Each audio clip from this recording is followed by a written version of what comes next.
สบายดีFC ของสร้างไส้หมดทุกท่านเนาะสำหรับคลิปนี้สร้างไส้ก็จะมาอัปเดตสภาพอากาศตั้งแต่เมื่อวันที่24หาวันที่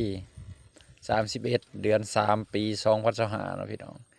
ซึ่งรายละเอียดสภาพอากาศจะเป็นอะไรมือใดจะมีฝนมือใดบ่มีฝนก็ติดตามไปนำกันเนาะพี่น้องเนาะนี่สร้างไส้ก็จะกวาดให้เบิ่งรอบๆประเทศของพวกเราเนาะว่าจะมีหยังแน่เนาะ โดยช่วงนี้ก็จะมีฝนตกแห้งอยู่ประมาณ2-3 มื้อเนาะจะเป็นเขตใดภาคใดก็ติดตามไปนำกันเนาะพี่น้องเพราะว่าอากาศมันเริ่มร้อนขึ้น หลังจากที่ลมหนาวได้พ้นผ่านไป โอกาสที่ฝนจะตกมันก็จะมีเข้ามาเนาะพี่น้องบางท่านก็ท่าฝนบางท่านก็บ่มักฝนเอาแนวใดก็ติดตามเบิ่งนำกันว่ารายละเอียดจะเป็นแนวใด จะมีฝนมื้อใดเนาะเอามาเริ่มกันที่วันที่24เดือน3ปี2025เนาะเริ่มแรกเห็นฝนแวบๆอยู่ทางพุ่นเด้อผงสาลีวันที่24เนาะฝนจะตกทางผงสาลีภาคเหนือของประเทศลาวของพวกเฮาเนาะส่วนว่าภาคกลางและใต้บ่มีฝนอากาศร้อนคือเก่าพี่น้องวันที่24หลังจากนั้นทำมาเข้าที่วันที่25วันที่25เป็นไดวันที่25มีฝนหรือบ่มีเนาะติดตามไปนำกัน จะเป็นช่วงเช้าจะยังบ่ทันมีฝนทั่วประเทศเนาะซึ่งทั่วประเทศอุณหภูมิจะสูงขึ้นเนาะประมาณเฉลี่ยประมาณ33องศาเนาะอากาศจะร้อนแรงทางภาคใต้เนาะพี่น้องถือว่า25ทั่วประเทศบ่มีฝนเนาะพี่น้อง26เบิ่งไปนำกันพี่น้องก็ยังบ่ทันมีฝนเนาะ26ก็จะบ่มีฝนมีเพียงกลุ่มเมฆอยู่ทางภาคใต้เนาะกลุ่มเมฆเล็กๆน้อยๆเคลื่อนโตเข้ามาเนาะ เบิ่งวันที่27พี่น้องบัดนี้27จะมีฝนหรือบ่ติดตามไปนำกันพี่น้องช่วงเช้า27ก็ยังบ่ทันมีฝนเนาะพี่น้องทั่วประเทศลาวของพวกเราแม่นยังบ่ทันมีฝน27ตอนบ่ายมาก็บ่มีฝนมีเพียงกลุ่มเมฆอยู่ทางภาคใต้เนาะ27กลุ่มเมฆจะหนาแน่เนาะทางภาคใต้แถวๆเสกองแล้วก็อัตตปือเนาะสารวันก็อาจจะมีแน่เล็กน้อยเนาะเข้ามาสู่วันที่28เนาะพี่น้องบัดนี้28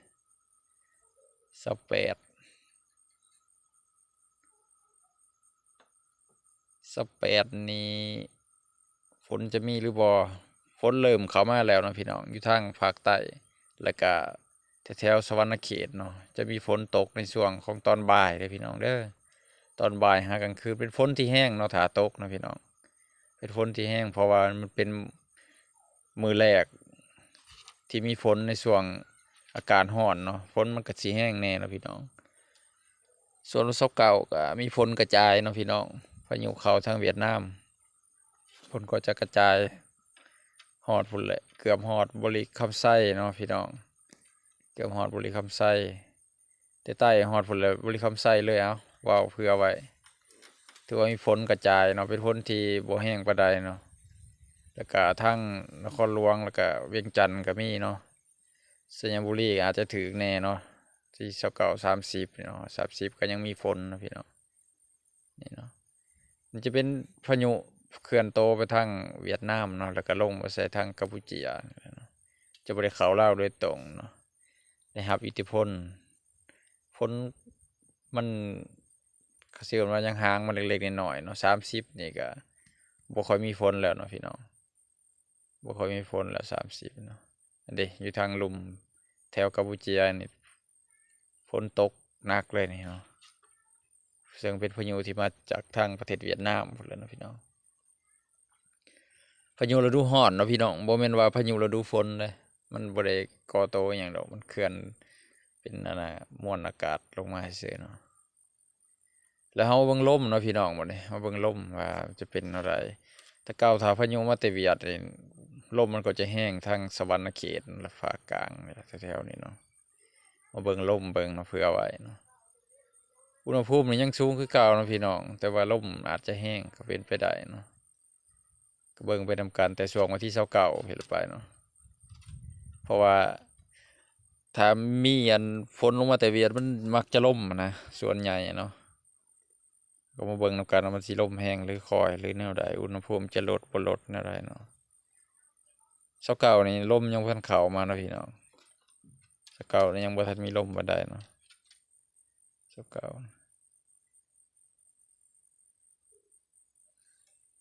ช่วงตอนแรงนี่ตอนดึกนี่เริ่มมีลมมาแหน่แล้วเช้าเก่าลมแห้งแล้วบัดนี้30ลมแห้งเนาะพี่น้อง30ลมแห้งอันนี้พายุมันเหลือง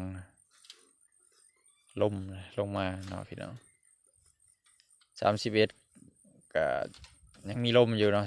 31ยังมีลมอยู่แต่มันก็สิค่อยลดลงแหละทางว่าพายุจากเวียดพ้นไปมันก็สิค่อยลดลงนะพี่น้องเนาะนี่เนาะเด้31ลมเริ่มค่อยลงแล้วนะพี่น้องเอาสรุปง่ายๆบัดนี้เนาะพี่น้องเนาะนับตั้งแต่วันที่28หา31ถ้าอีหยังฝนจะตกนับตั้งแต่บุรีคำไส้ลงมา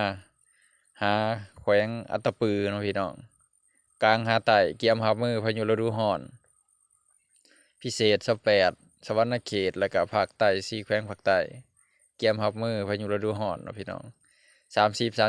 31ขึ้นฮอดบริคำไส้เนาะพี่น้องส่วนว่าลมจะแห้งในภาคกลางเนาะพี่น้องเอาสำหรับการรายงาน